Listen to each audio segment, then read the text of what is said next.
So sir, जो लोग एक घर पे किराए के मकान पर रहते हैं उन्होंने अपने उस घर के ऊपर सोलर पैनल को लगा लिया है, लेकिन अब वो घर छोड़कर किसी दूसरे मकान में शिफ्ट कर रहे हैं, तो उन सोलर पैनल्स का क्या?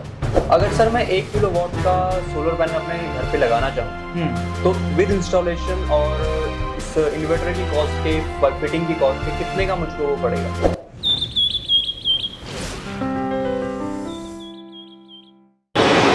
आप सभी को नमस्कार, मेरा नाम मनोज पांडे और आप देख रहे हैं ईवी हिंदी। दर्शकों, जैसा कि आप जानते ही हैं कि हमारी सरकार और हमारे लोग सभी लोग मिलकर ईवी को बढ़ावा दे रहे हैं, इलेक्ट्रिक व्हीकल्स की तरफ बढ़ रहे हैं और इसके पीछे हमारा मोटिव क्या है? Zero emission. हम सभी ज़ीरो एमिशन की ओर बढ़ना चाहते हैं क्योंकि एक तरफ महंगाई की मार है और दूसरी तरफ पर्यावरण की चिंता भी है। इसी को लेकर सरकार बहुत बड़े बड़े सोलर प्लांट्स भी लगा रही है ज़ीरो एमिशन को प्रमोट करने के लिए, और कुछ लोग भी इसमें बढ़ चढ़कर हिस्सा ले रहे हैं और अपने घरों में सोलर पैनल्स लगा रहे हैं अपने इलेक्ट्रिक व्हीकल्स को चार्ज कराने के लिए। और कई आप में से भी कई लोगों के हमारे वीडियोस पर कमेंट आते रहते हैं कि सोलर पैनल की शॉप पर जाइए और बताइए कि किस तरह से हम अपने घर पे सोलर पैनल लगा सकते हैं, क्या कॉस्ट रहेगी।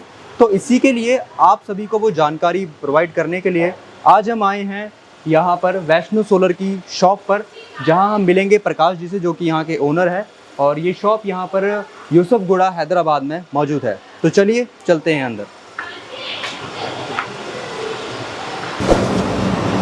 दर्शकों, अब हमारे साथ जुड़ चुके हैं प्रकाश जी, जो कि इस वैष्णो सोलर के ओनर भी है। तो सबसे पहले सर आपका धन्यवाद हमारे चैनल पर। यस तो सर अपने बारे में और इस शॉप के बारे में कुछ बताइए हमारे दर्शकों को। हम लूम सोलर के डिस्ट्रीब्यूटर हैं हैदराबाद के। सोलर सिस्टम प्रोवाइड कराते हैं कस्टमर को, इंस्टॉलेशन और कंप्लीट इंस्टॉलेशन के साथ देते हैं जी। इस फील्ड में आप कितने साल से सर? हम ये 10 ईयर से है। 10 साल से आप इस फील्ड में। तो सर सोलर पैनल के बारे में कुछ बताइए, और कितने प्रकार के सोलर पैनल होते हैं, ये इसके बारे में कुछ जानकारी दीजिए। सोलर प्रकार और 4 to 5 types of solar panels है। फर्स्ट आके पॉलीक्रिस्टल, उसके बाद मोनोपर्क, उसके बाद मोनोपर्क ऑफ कट, उसके बाद बायोफिशियल, लास्ट लेटेस्ट वन है बायोफिशियल। अभी सोलर पैनल में डिफरेंट ऑफ वाटेजेस पैनल्स है। 330 वाट, 300 वाट, 250, 180, 200, 440, 540, अभी 600 भी है अवेलेबल है इंडिया में।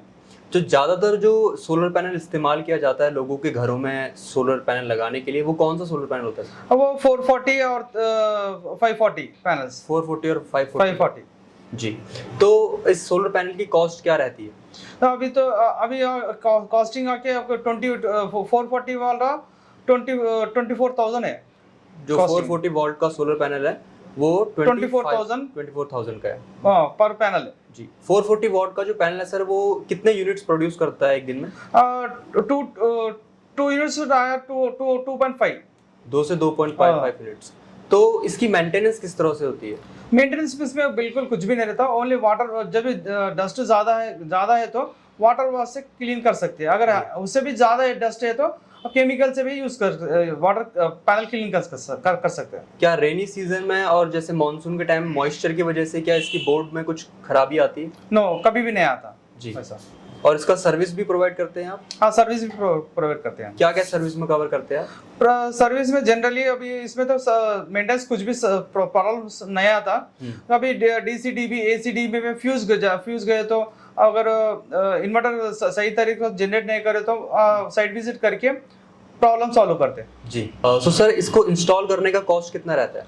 इंस्टॉल करने का कॉस्ट कंप्लीट पर किलोवाट 5,000 कस्टमर कॉस्ट रहता है। पर किलोवाट 5,000 इंस्टॉलेशन कॉस्ट रहता है। और इंस्टॉल करने के वक्त आप क्या क्या चीजें ध्यान में रखते हैं? लाइक किस तरफ इसका फेस होना चाहिए, कितना स्पेस होना चाहिए, उन सब बातों के बारे में कुछ? तो फर्स्ट ऑफ ऑल कस्टमर को साइट विजिट करते हैं। साइट विजिट पे पूरा डायरेक्शन क्या है, कौन सा डायरेक्शन है बिल्डिंग, और साउथ साइड कैसा है, उसका शैडो फ्री क्या है, और अर्थिंग पिट कहाँ पे आएगा, वायरिंग कैसे जाएगा, पूरा इंस्टॉलेशन साइट विजिट के जब करते ना तभी क्लियरली कस्टमर एक्सप्लेन कर देते हैं।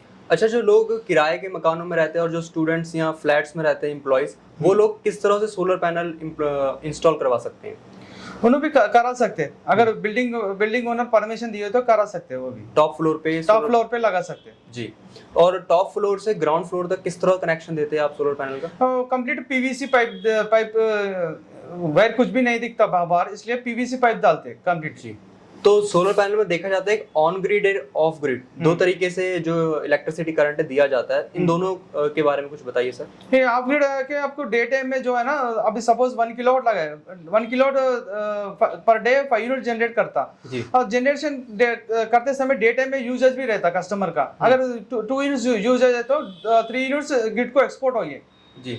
और ये सिस्टम में पूरा जो इलेक्ट्रिसिटी बिल रहता है ना, उसमें यूनिट्स रहते हैं उसको कम कर सकते हैं वो सिस्टम में। इसमें बैकअप और लोड की जरूरत नहीं है, बैकअप बिल्कुल नहीं रहता इसमें, ये ऑन ग्रिड में। ऑन ग्रिड में। और ऑफ ग्रिड के क्या फायदे? ऑफ ग्रिड में वो है ना, जो कस्टमर जो पैनल से जो कस्टमर जनरेट होना सोलर, वो कस्टमर ये यूज कर सकता जी कंप्लीटली। ठीक है।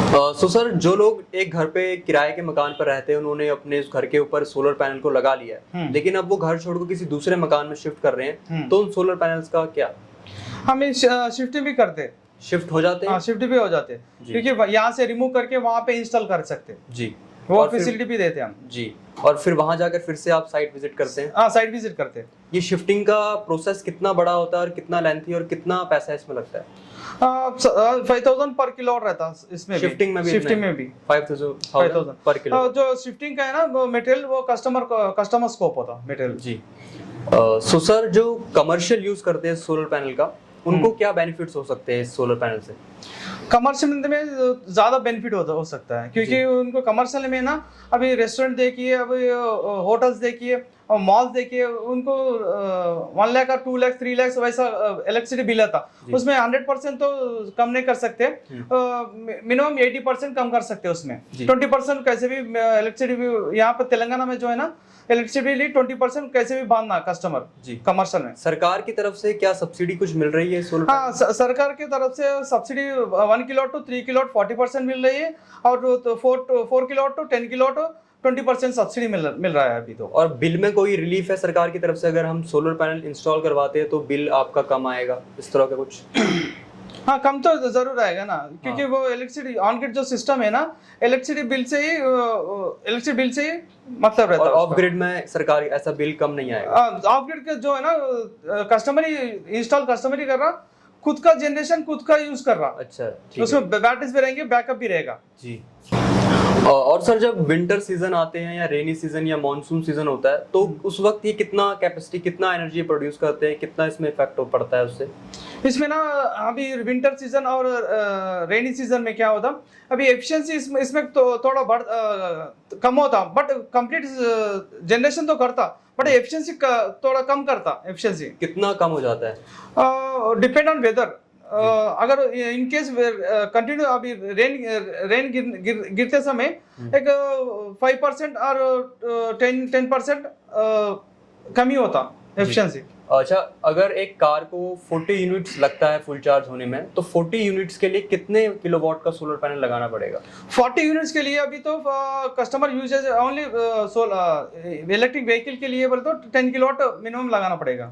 10 किलोवाट का सोलर पैनल मिनिमम लगेगा उसके लिए। और 10 किलोवाट की क्या कॉस्ट रहेगी सर? 10 किलोवाट की अभी तो मार्केट में आके 7 लाख टू 8 लाख है जी कॉस्टिंग। स्टार्टिंग प्राइस है 7 लाख टू 8 लाख। हाँ। और टॉप मोस्ट कितना जाता है? टॉप मोस्ट वही 8 लाख तक जाएगा जी। स्टार्टिंग भी 7 और 7 लाख से शुरू होके 8 लाख तक आएगा जाता है। जो आपने इसकी अलग अलग टाइप्स बताई, उसमें से बेस्ट टाइप कौन सी है? मोनोपर्क ऑफ कट। मोनोपर ऑफ कट, इसका प्राइस क्या है सर? इसका 24,440 का है। 24,440 का। और इसका भी 7 से 8 लाख 40 यूनिट्स के लिए। 40 यूनिट्स के लिए जी। तो मतलब 1 किलो वाट अगर एक प्रोड्यूस करता है सोलर बोर्ड, तो उससे 5 यूनिट एक दिन में निकलते हैं। हाँ जी। सो सर, इस सोलर पैनल में वारंटी और गारंटी कुछ रहती है आपकी तरफ से? हाँ, कंपनी की तरफ से रहती है। 25 इयर्स परफॉर्मेंस वारंटी रहती है। 25 इयर्स की परफॉर्मेंस वारंटी। इस बीच अगर कुछ होता है तो उसको रिप्लेस करते हैं या उसे ठीक किया जाता है? Dependent terms and conditions, company. ठीक है। और कंपनी के ऊपर डिपेंड होता है और टर्म्स एंड कंडीशन क्या है। इसको लगवाने के बाद यूजर को अपनी तरफ से किस तरह का ध्यान देना चाहिए, क्या डूज एंड डोंट्स यूजर को फॉलो करनी चाहिए इसको लगाने के बाद? इसके लगाने के बाद मेंटेनेंस रहता होता ही। इसमें पूरा अर्थिंग पूरा हम ही देते, बॉडी अर्थिंग और इन्वर्टर अर्थिंग और लाइटिंग अरेस्टर भी देते। पूरा सेफ्टी पूरा जो गवर्नमेंट ऑफ इंडिया का है ना, सेफ्टीज पूरा हम फॉलो करते हैं। अगर जिस स्पेस पर ये सोलर पैनल लगा दिया जाए उस स्पेस पर हम कुछ और काम नहीं कर सकते, राइट? हाँ। तो अगर जैसे बच्चे छत पर खेल रहे हैं, किसी ने बॉल या क्रिकेट खेल रहे, बॉल चला गया, अगर सोलर पैनल के पास अगर बच्चे जाते हैं तो क्या करंट लगने का कोई? नो करंट नहीं लगेगा, इसलिए हम जो सोलर स्ट्रक्चर रहता है ना उसको ऑलरेडी अर्थिंग दिया हुआ रहता है जी, तो उसमें करंट लगने का करंट लगने का कोई चांसेस नहीं है जी। तो सर जैसा कि देखा जा रहा है अब इलेक्ट्रिक व्हीकल्स की जो कंपनीज है बहुत से चार्जिंग स्टेशंस भी इंस्टॉल कर रही है शहरों में। तो क्या हम चार्जिंग स्टेशंस पर, हर चार्जिंग स्टेशन पर एक सोलर पैनल लगा सकते हैं जिससे वो चार्जिंग स्टेशन भी एक जीरो एफिशिएंसी बन जाए और बिना बिजली से सोलर की मदद से वो इलेक्ट्रिक व्हीकल्स चार्ज कर सके? हाँ, कर सकते हैं जरूर जी। तो उसकी क्या कॉस्ट रहेगी? मान लीजिए अगर एक दिन में 10 गाड़ियां उस चार्जिंग स्टेशन पर चार्ज होती है तो कितने किलोवाट्स का वहां पर ये सोलर पैनल लगेगा, उसकी क्या कॉस्ट रहेगी? अगर सपोज कस्टमर एक चार्जिंग स्टेशन पे पर डे 5 to 10 कार से चार्जिंग कर रहा, उसके लिए 100 किलोवाट मिनिमम लगाना पड़ेगा कस्टमर को जी। और देखा जाता है कि जो इलेक्ट्रिक व्हीकल्स उनमें फास्ट चार्जिंग का, नॉर्मल चार्जिंग का अलग अलग ऑप्शन दिए जाते हैं। तो सोलर पैनल से जो इलेक्ट्रिसिटी से हम अपना अगर इलेक्ट्रिक व्हीकल चार्ज करते हैं तो क्या फास्ट चार्जिंग हो पाएगी उससे? हाँ, fast charging, slow charging depend on electric charging के ऊपर डिपेंड होता है, ओके रहता है। ये सोलर पैनल तो डीसी पावर जनरेट करता है, कैसे पावर जनरेट दैट यूज नहीं कर सकते ना, दैट यूज नहीं कर सकते। तो डीसी पावर जो जनरेट करता है इसको स्टोर करने के लिए किस तरह की बैटरी लगाई जाती है? लेड एसिड बैटरी या लिथियम आयन बैटरी? दोनों भी लगा सकते हैं। लेड एसिड बैटरी चार्जिंग बहुत लेट होता, 10 to 12 आवर्स चार्जिंग टाइम लेता। अगर लिथियम बैटरी लगाए तो 2 to 4 आवर्स चार्जिंग टाइम लेगा। और इस इन्वर्टर की कॉस्ट जो अलग से रहती है? अलग से रहती है जी। अगर सर मैं 1 किलोवाट का सोलर पैनल अपने घर पे लगाना चाहूँ तो विद इंस्टॉलेशन और इस इन्वर्टर की कॉस्ट के, फिटिंग की कॉस्ट के कितने का मुझको वो पड़ेगा?